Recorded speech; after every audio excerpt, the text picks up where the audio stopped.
हाथरस में हादसे को लेकर एफआईआर भी दर्ज कर ली गई है। कार्यक्रम के आयोजकों पर मामला दर्ज हुआ है। शुरुआती जांच में आयोजकों की लापरवाही सामने आई। वहीं हादसे के बाद से आयोजकों का कोई भी पता नहीं चल पा रहा है। सभी आयोजक के जो फोन है वो इस वक्त बंद आ रहे हैं। वहीं बाबा का भी फोन बंद है।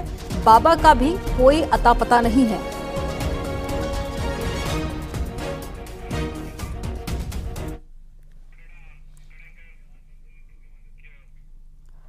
हाथरस में भोले बाबा के सत्संग में अचानक से भगदड़ मचने से 116 से ज्यादा लोगों की मौत हो गई। ये जानना जरूरी है कि आखिर भोले बाबा जिसके सत्संग में लोगों की जान चली गई वो कौन है। नारायण साकार विश्व हरि भोले का एटा जिले बहादुर नगरी गांव का रहने वाला है। शुरुआती पढ़ाई लिखाई यहीं से हुई और बाद में पढ़ाई पूरी करके वो इंटेलिजेंस विभाग में नौकरी करने लगा और फिर कुछ सालों बाद में नौकरी छोड़कर अध्यात्म की तरफ मुड़ गया। और नारायण साकार हरि उर्फ भोले बाबा साधु संतों की तरह गेरुआ वस्त्र नहीं पहनता है। अक्सर सफेद सूट और टाई जूतों में नजर आता है, जैसा कि आप तस्वीरों में भी देख सकते हैं। कई बार कुर्ता पजामा पहना हुआ भी दिखाई देता है। नारायण साकार अपनी पत्नी के साथ में सत्संग करता है और इसके सत्संग को मानव मंगल मिलन सद्भावना समागम कहा जाता है। और कहा जाता है कि बाबा के भक्तों के लिए उनके चरणों की धूल इतनी कीमती होती है कि बाबा जहां से भी गुजर जाता है लोग उस मिट्टी को अपनी झोली में भरकर घर ले जाते हैं और उस मिट्टी का अपने बच्चों को टीका लगाते हैं। जानकारी के मुताबिक बाबा का एक घर आगरा के केदार नगर में है जो बीते 10 सालों से बंद पड़ा है।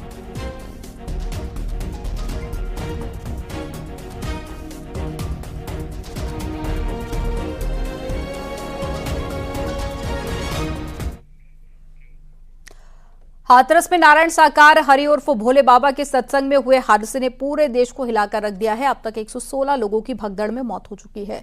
सैकड़ों लोग इस भगदड़ में घायल हुए हैं और प्रधानमंत्री मोदी और सीएम योगी आदित्यनाथ ने हादसे पर दुख जताया और मृतकों के परिजनों को 2-2 लाख रुपए मुआवजे का ऐलान किया। वहीं हादसे में एफआईआर दर्ज कर आरोपियों की तलाश की जा रही है।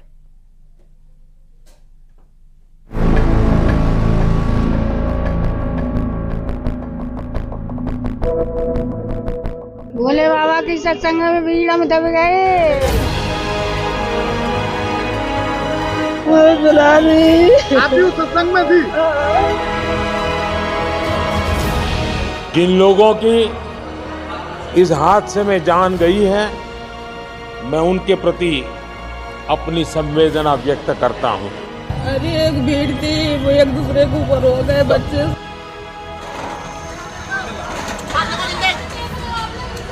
हाथरस में बड़ा दिल दहला देने वाला हादसा हुआ।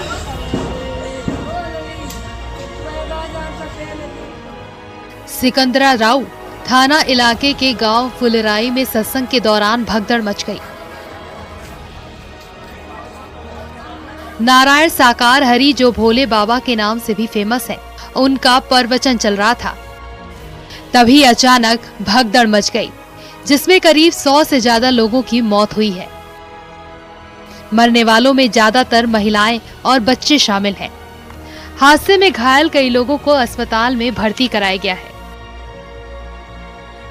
तो लगातार लोग बेहोश हो गए और उसके बाद कई लोगों की मौत हुई है। मेरे पीछे आप देख सकते हैं ये यहाँ सीएससी है और सीएससी सिकंदरा हुआ। यहाँ पर लगभग 100 से अधिक भक्तों की मृत्यु हुई है जहाँ पर उनके शव रखे गए हैं। प्रशासनिक अधिकारी मौके पर हैं और प्रशासन के अधिकारी पहुंचे हैं।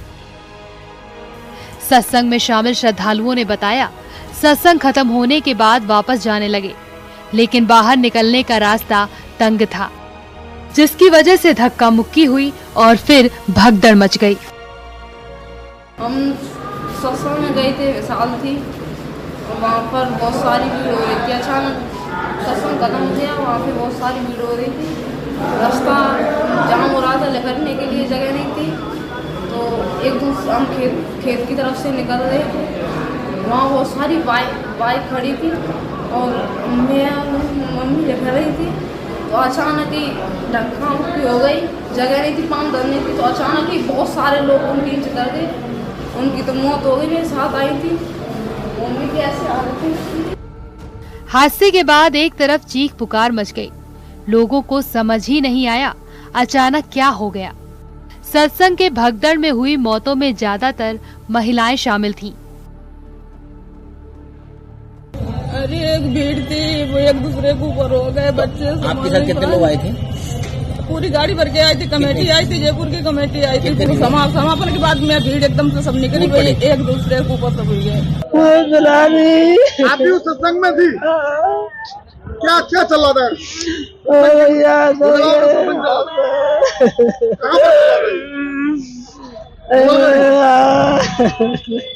कितनी भीड़ थी वहाँ? बहुत भीड़ थी भैया। कैसे हुआ हादसा ये? भैया नीचे दब गए, बहुत पब्लिक ऊपर निकल गई। एक संग भीड़ आई है सुबह में, का सत्संग चल रहा था। फिर क्या हुआ? भोले बाबा की सत्संग में भीड़ हम दब गए। हादसे की सूचना मिलने के बाद आला अधिकारी भी मौके पर पहुंच गए। पुलिस का कहना है कि सत्संग में भगदड़ से लोगों की मौत हुई है।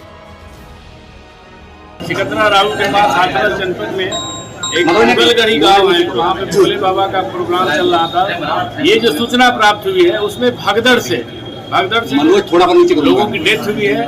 हमारे यहाँ एटा हॉस्पिटल में अब तक 27 डेड बॉडी आ गई है, जिसमें 23 महिलाएं हैं, 3 बच्चे हैं और 1 पुरुष की डेड बॉडी है। वहीं हाथरस के डीएम का कहना है कि एसडीएम के जरिए इस आयोजन की इजाजत दी गई थी। इसकी परमिशन एसडीएम साहब द्वारा दी गई थी और इसमें एक प्राइवेट आयोजन था जिसमें कि पूरी ड्यूटी कानून व्यवस्था और सुरक्षा के लिए लगाई गई थी और इसमें बाकी व्यवस्था जो अंदर की जानी थी वो स्वयं उनके द्वारा की जानी थी। और इस संबंध में उच्च अधिकारी द्वारा एक उच्च स्तर पर एक जांच कमेटी भी गठित की गई है। सीएम योगी ने घटना पर दुख व्यक्त किया है और हादसे की जांच के लिए एक कमेटी का गठन किया है। सीएम योगी के निर्देश पर 2 मंत्री भी हाथरस पहुंचे हैं। सीएम योगी ने इस हादसे पर दुख जताया है। सीएम योगी ने अधिकारियों को राहत और बचाव कार्यों के युद्ध स्तर पर संचालन और घायलों के बेहतर इलाज के निर्देश दिए हैं। सीएम योगी के निर्देश पर मंत्री लक्ष्मी नारायण चौधरी और संदीप सिंह घटना स्थल पर पहुंचे। वहीं यूपी के मुख्य सचिव और डीजीपी भी घटना स्थल पर पहुंचे और मामले का जायजा लिया। एडीजी आगरा और कमिश्नर अलीगढ़ के नेतृत्व में टीम गठित की गई है जो हादसे के कारणों की जांच कर रही है। संसद में पीएम मोदी ने भी हाथरस की घटना पर शोक जताया। पीएम मोदी ने घायलों के जल्द ठीक होने की कामना की है। एक दुखद खबर भी दी गई है। यूपी के हाथरस में जो भगदड़ हुई उसमें अनेकों लोगों की दुखद मृत्यु होने की जानकारी आ रही है। पंडाल में भगदड़ प्रवचन खत्म होने के बाद मची। प्रवचन खत्म होने के बाद नारायण साकार हरि महाराज की गाड़ी जाने लगी तो लोगों की भीड़ गाड़ी की तरफ तेजी से बढ़ी और उसी समय भगदड़ मची और श्रद्धालुओं की मौत हो गई।